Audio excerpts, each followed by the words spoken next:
வணக்கம் நேர்களே, welcome to my channel voice of Surender. அமைச்சர் பொன்முடி மீது எறியப்பட்ட சேர், அங்கே என்ன நடந்தது அப்படிங்கிற பற்றி இந்த வீடியோவை பார்க்க போகிறோம். இதுக்கு முன்னாடி இந்த பிரச்சனை எங்கேருந்து தொடங்குச்சு அப்படிங்கிறத பார்த்துடலாம். விழுப்புரம் மாவட்டம் அரசூர் பக்கத்தில் இருக்க இரவல்பட்டு அப்படிங்கிற கிராமத்தில் தான் இந்த பிரச்சனை தொடங்குது.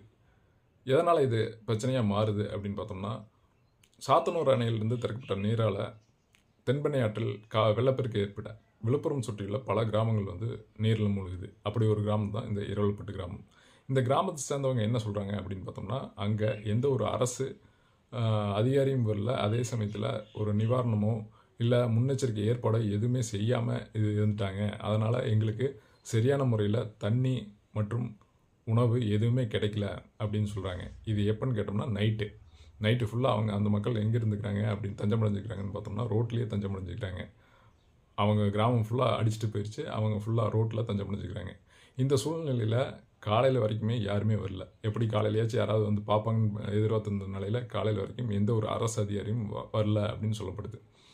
இதனால் அவங்க கடும் கோபத்துக்கு உள்ளாக சென்னை திருச்சி தேசிய நெடுஞ்சாலையை முற்றுகையிட்டு சாலை மறியல் போராட்டத்தில் இறங்குறாங்க. இதனால் போக்குவரத்து கடுமையாக பாதிக்கப்படுது. சுமார் 2 மணி நேரத்துக்கு மேலே இந்த போராட்டம் நடந்துகிட்டே இருக்கும்போது போக்குவரத்து முற்றிலும் பாதிக்கப்பட்ட நிலையில் முதற்கட்டமாக போலீஸார் போய் பேச்சுவார்த்தையில் ஈடுபடுறாங்க. அந்த போலீஸாரோட பேச்சுவார்த்தை அவங்களுக்கு சுமூகமாக உடன்பாடு இல்லாத காரணத்தினால அந்த போராட்டம் தொடருது. இந்த சூழ்நிலையில் உளுந்தூர்பேட்டை திமுக எம்எல்ஏவான மணிகண்ணன் அங்கே போய் பேச்சுவார்த்தை நடத்த பார்க்கிறாரு. ஆனால் அந்த பேச்சுவார்த்தையிலும் அவரால் அந்த போராட்டத்தை கைவிட்டு போக வைக்க முடியல. இதை தொடர்ந்து இந்த தகவல் அமைச்சருக்கு போகுது. அமைச்சர் பொன்முடி அந்த பக்கத்தில் இருந்ததுனால அவருக்கு அந்த தகவல் தெரியப்பட்டு அவர் மறுபடியும் வர்றாரு. இந்த சூழ்நிலையில் அமைச்சர் அங்கே வந்ததுக்கப்புறம் அமைச்சர் கார்லேயே இருந்ததாகவும் அரசு அதிகாரிகள் மட்டும் போய் பேச்சுவார்த்தை நடத்தினாகவும் சொல்லப்படுது. இதனால் மக்கள் கோபம் இன்னும் அதிகமாக இருக்குது. மக்கள் அமைச்சர் பொன்முடியின் காரை சுற்றி வாக்குவாதத்தில் ஈடுபட்டதாகவும் அதன் பின்னரே அமைச்சர் இறங்கி மக்களிடம் பேசினதாகவும் ஒரு தகவல் இருக்குது. பேசி முடித்து பேச்சுவார்த்தை முடிந்து கிளம்பும் நேரத்தில் திரும்பி கிளம்பும்போது சேறு வாரி இறக்கப்பட்டதாக சொல்லப்படுகிறது. இது அவர் மேலே மட்டும் இல்லை, அங்கிருந்த பல அரசு அதிகாரிகள் மேலேயும் பட்டிருக்கு, போலீஸ்காரங்க மேலேயும் பட்டிருக்கு. அவங்க ரிட்டன் அப்படியே வந்துட்டாங்க. இது அமைச்சர் தரப்புலேருந்து என்ன சொல்கிறாங்க அப்படின்னா, பிற கட்சியிலிருந்து செஞ்ச ஒரு அரசியல் உள்நோக்கத்துக்காக செஞ்சது. இது எந்த கட்சின்னு எங்களுக்கு தெரியும். ஆனால் நாங்கள் இதை அரசியல் பண்ண விரும்பல. நாங்கள் தொடர்ந்து நிவாரணத்துக்கு உண்டான வேலைகளை தொடர்ந்து முடுக்கிவிட்டுருக்கோம் அப்படிங்கிற முறையில் சொல்லிக்கிறாரு. இந்த பிரச்சனையில் நம்மளோட பாயிண்ட் ஆஃப் வியூ என்னவாக இருக்குன்னா, யாராக இருந்தாலுமே இந்த மாதிரி செய்கிற ஒரு செயலை கண்டிப்பாக கண்டிக்கத்தக்கது. என்ன காரணம் அப்படின்னு கேட்டோம்னா, இது அரசுக்கும் மக்களுக்கும் உண்டான பிணைப்பை கண்டிப்பாக சேதப்படுத்தும் அப்படிங்கிறது என்னோட தனிப்பட்ட எண்ணம்.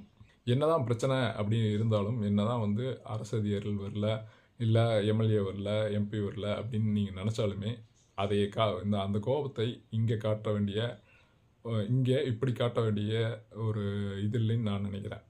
உங்களுக்கு கோபம் நியாயமாக இருக்கும் பட்சத்தில் நீங்கள் அதையே ஓட்டில் தான் காட்டணுங்கிறது தான் என்னோட அபிப்பிராயம். அதை விடுத்து இது செய்கிறது மூலமாக கண்டிப்பாக அரசுக்கும் மக்களுக்கும் உண்டான பிணைப்பை இது கெடுத்து விடும் அப்படிங்கிறது என்னோட தனிப்பட்ட எண்ணமாக இருக்குது.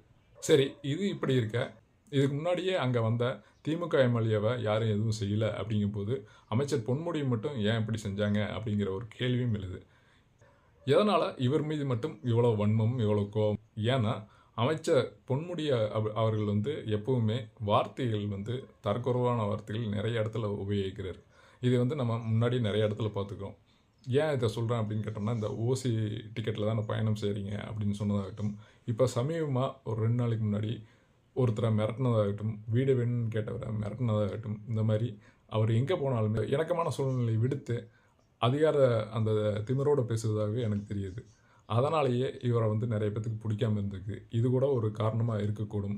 அவர் சொல்கிற மாதிரி அரசியல் காரணமாகவும் இருக்கக்கூடும். ஏன்னா ஒரு சாதாரண பொதுமக்கள் இந்த காரியத்தை அவ்வளோ ஈஸியாக செஞ்சிட முடியாது. ஏன்னா வந்தது அமைச்சர். அப்படி இருக்கும்போது கண்டிப்பாக ஒரு அரசியல் பின்புலம் இல்லாமல் யாரும் இது ஈஸியாக செய்ய மாட்டாங்க. இது யார் செஞ்சிருந்தாலுமே இந்த செயலுங்கிறது கண்டிப்பாக கண்டிக்கத்தக்கதாக இருக்குது. அதே நேரத்தில் அரசு கண்டிப்பாக இந்த மாதிரி டைமில் நிவாரணம் மட்டும் முன்னெச்சரிக்கைங்கிறது கண்டிப்பாக ஃபுல்லாக எடுக்கணும். இது போதுமான அளவுக்கு இல்லை அப்படிங்கிறது தான் நிதர்சனமான உண்மையாக இருக்குது. இன்னுமே கூடுதல் கவனம் எடுத்து பொதுமக்களுக்கு இடையூறு இல்லாத வகையில் என்னென்ன செய்ய முடியுமோ அத்தனை நடவடிக்கையும் செய்யணும். அவங்களோட கோபம் கண்டிப்பாக நியாயமானது அப்படிங்கிறது நம்ம எண்ணம். கோபத்தை எப்படி காட்டலாம் அப்படின்னா, இந்த மாதிரி வெளிப்படுத்தாமல் ஓட்டில் நீங்கள் காட்டினா இன்னும் சிறப்பாக இருக்குங்கிறது என்னோட கருத்து. நீங்கள் என்ன நினைக்கிறீங்கிறது கமெண்ட் பாக்ஸில் சொல்லுங்கள். நன்றி, வணக்கம்.